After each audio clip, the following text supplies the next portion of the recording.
स्वागत है आप सभी को मेरे यूट्यूब चैनल पॉलिटिकल जेए। कैसे हैं फ्रेंड?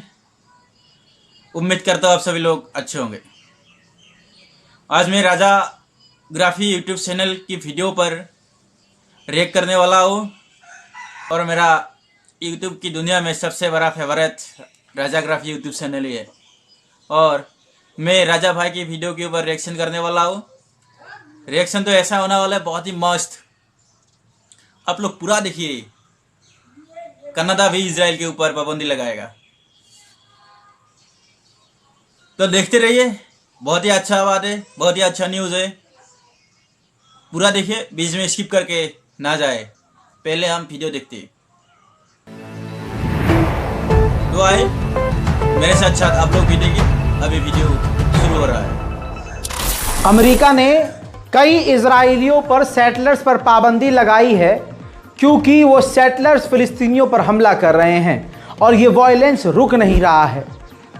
कनाडा ने भी अब फैसला कर लिया है और कनाडा तैयारी कर रहा है कि वो भी यहूदियों पर सेटलर्स पर पाबंदी लगाएगा क्योंकि वो लगातार अंतर्राष्ट्रीय कोर्ट ऑफ जस्टिस का मजाक उड़ा रहे हैं और जितने भी इंटरनेशनल कानून हैं सबकी धज्जियां उड़ा रहे हैं।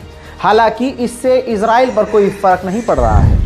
न्यूजीलैंड, जिस देश ने UNRWA की फिलिस्तीन की जो मदद है वो रोकी हुई है, उसी ने ऐलान किया है, उसी न्यूजीलैंड ने, कि $5 मिलियन हम गाजा और फिलिस्तीन की मदद के लिए दे रहे हैं। मेरे दोस्तों, एडिडास कौन नहीं जानता?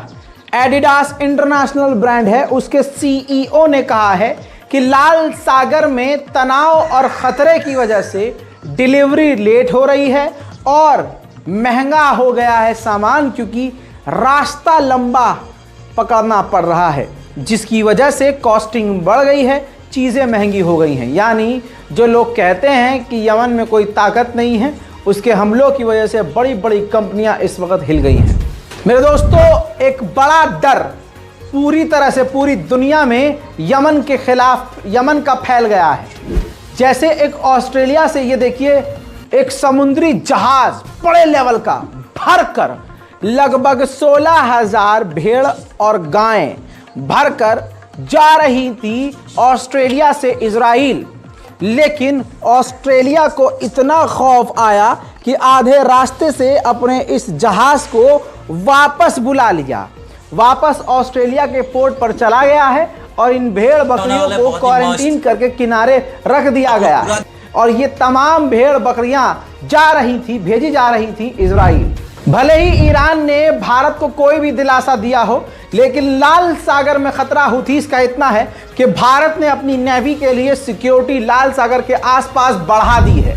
अब गाजा के अंदर की बात करें तो गजा में फोन पूरी तरह से बंद है, नेटवर्क नहीं है, इंटरनेट बंद है। आपको बता दूं कि इन तस्वीरों में अपनी आंखों से देखिए कि गाजा के परेशान लोग, जिनके चहीते, जिनके चाहने वाले दूसरे देश में हैं या उन्हीं गाजा में खो चुके हैं, उनको कांटेक्ट करने के लिए ये इजिप्ट के बॉर्डर पर जाकर इजिप्ट के नेटवर्क और टावर से कनेक्ट होकर कॉल करने की नाकामयाब कोशिश कर रहे हैं। यूरोप के फॉरेन पॉलिसी चीफ ने फिर से हक दिया है। जी हाँ, पहले ये शेर की तरह दहाड़ते हैं, फिर देखते हैं कि सामने वाला असली शेर है तो ये फिर मिनमिनाने लगते हैं। यमन के खिलाफ, हुथीस के खिलाफ यूरोपीय यूनियन का ऐलान था कि हम लाल सागर के अंदर यूरोप की एक अलग नौसेना बनाएंगे जो हुथीस का सामना करेगा। अब जैसे ही हुथीस ने कहा कि हम जंग के लिए तैयार हैं और हम किसी से नहीं डरेंगे, यूरोपीय यूनियन के फॉरेन पॉलिसी के चीफ ने तुरंत हक दिया और कह दिया कि हमने लड़ने के लिए या हमला करने के लिए हुथीस पर ये फौज नहीं बनाई है, बस उनसे बचने के लिए हमने ये यूरोपीय यूनियन की एक सेना, एक नेवी बनाई है। इस वक्त लाइन वक्त ने खींच दी है। जो लाइन के उस तरफ है, इजराइल की तरफ है, वो आतंक, टेरर और घटिया इंसान, आतंकी सोच वाला, कत्लेआम का भूखा, इस्लामोफोबिया से पीड़ित बीमार इंसान है। और जो लाइन के इस तरफ है, जो फिलिस्तीन के साथ हैं, फिलिस्तीनी हैं, फिलिस्तीन के मजलूमों के साथ हैं, लाइन बड़ी सीधी है। आप ये फिल्टर लगाकर देख सकते हैं। इसी तरह से आप देखिए कि एक बहुत बड़ा बिजनेसमैन अमरीकी कैन ग्रिफिन, उसने ऐलान किया है ऑन मीडिया, ऑन रिकॉर्ड, कि मैं जो डोनेशन हार्वर्ड को देता हूं, दुनिया की सबसे बड़ी यूनिवर्सिटी को जो मैं डोनेशन देता हूं, वो डोनेशन रोक दूंगा अगर हार्वर्ड यूनिवर्सिटी के स्टूडेंट फिलिस्तीन के लिए आवाज़ उठाते हैं, गाज़ा के लिए अगर आवाज़ उठाते हैं। तो आज आप देख लीजिए, दुनिया के तमाम बड़े बड़े बिजनेसमैन भी पूरी तरह से गाज़ा और फिलिस्तीन कत्लेआम की चाहत रखते हैं। मेरे दोस्तों, कनाडा की एक संस्था है जो मिडिल ईस्ट के लिए है, उसने नोटिस जारी किया है, अलर्ट जारी किया है। उसका ये लेटर हेड आपके सामने है, Canadians for justice and peace in the Middle East. ये संस्था है, इसने मांग की है कि कनाडा ने जिस तरह से फिलिस्तीनियों के UNRWA के फंडिंग और पैसे रोके हैं, जो मदद रोकी है, उस फैसले को रिवर्स करें और उनकी फंडिंग रिलीज करें। वहीं यूएन ने खुद बताया है कि 152 हमारे स्टाफ को इजराइल ने अपने हमलों में गजा में कत्ल कर दिया है। इजराइल की फोर्स हमास को ख़त्म करने के लिए, गाज़ा में जेनोसाइड करने के लिए जहरीली गैस का इस्तेमाल कर रही है, जो टनल्स में वो डाल रहे हैं और अलग अलग जगह पर वो गैस फेंक रहे हैं। इजरायली अधिकारियों का ही अब ये कहना है कि यही गैस इजराइल के जो सैनिक गजा में हैं उनको भी नुकसान दे सकती है और उनको भी मौत की घाट उतार सकती है। इजराइल को कितनी अहमियत अमेरिका देता है, इस बड़ी खबर से खुलासा कर रहा हूं। अमेरिका के न्यूज़ चैनल के द्वारा यह बताया गया है कि अमेरिका के मियामी में एक पुलिस वाले के ऊपर इजरायली मिनिस्टर के बेटे ने जानबूझकर अपनी कार चढ़ा दी, जिसकी वजह से अमेरिकी पुलिस बुरी तरह से घायल हुआ।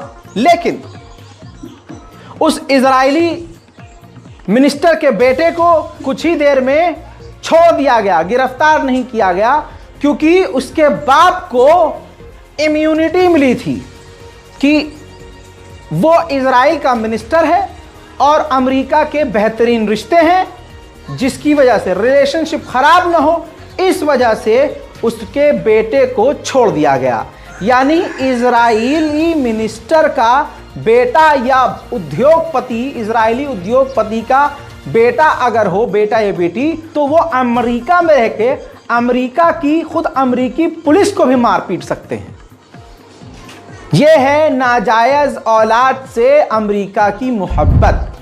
वहीं तुर्की ने अपने ही देश में एक बड़ा कदम उठाते हुए 7 तुर्किश लोगों को गिरफ्तार किया है, जिन पर आरोप है तुर्की का कि ये 7 लोग जानकारियां, इंटेलिजेंस रिपोर्ट इकट्ठा करके मूसाद को बेच रहे थे।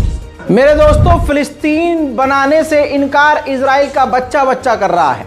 इजराइल का पूर्व डिफेंस मिनिस्टर, उसका बयान है कि गाजा को इजिप्ट को दे देना चाहिए और वेस्ट बैंक को पूरा का पूरा जॉर्डन को दे देना चाहिए, और फिलिस्तीन पर तो ये खुद कब्जा करे ही रखे। यानी फिलिस्तीन को फिलिस्तीन बनने ना देने की लाखों कोशिश लगातार जारी है। मेरे दोस्तों, मुझे तो किसी भी अरब मुल्क पर भरोसा नहीं है। ये पड़ोस का जो इजिप्ट है, इस पर भी बिल्कुल नहीं है। मैं बहुत पहले ही बोल चुका हूं, आगे जो होगा समझ लीजिएगा। देखिए, इजराइल के ही रेडियो ने खुलासा किया है कि डील हो चुकी है इजराइल और इजिप्ट की, और इजिप्ट अपना जो बॉर्डर है गाजा वाला, वो डील कर चुका है, यानी वो दे देगा इजराइल को। यानी इजराइल पूरी तरह से इजिप्ट के बॉर्डर पर, गाजा और इजिप्ट वाले बॉर्डर पर कब्जा कर लेगा। मेरे दोस्तों, इस रिपोर्ट में अभी तक के लिए इतना ही। इससे पहले कई रिपोर्ट्स अपलोड की जा चुकी हैं, जाकर जरूर देखिए और इस कमेंट सेक्शन में, इस वीडियो के कमेंट में जरूर अपनी राय लिखिए। और अगर आप हमारे चैनल पर नए हैं तो चैनल को सब्सक्राइब करना ना भूलिए। जय हिंद। तो फ्रेंड, आज के लिए वीडियो इतना ही है। फ्रेंड, कमेंट करिए वीडियो के ऊपर और पूरा देखिए। अगर आप मेरे यूट्यूब चैनल में नया है तो प्लीज़ चैनल को सब्सक्राइब करिए और एक लाइक करना ना भूले। तो थैंक यू सो मच पूरा देखने के लिए।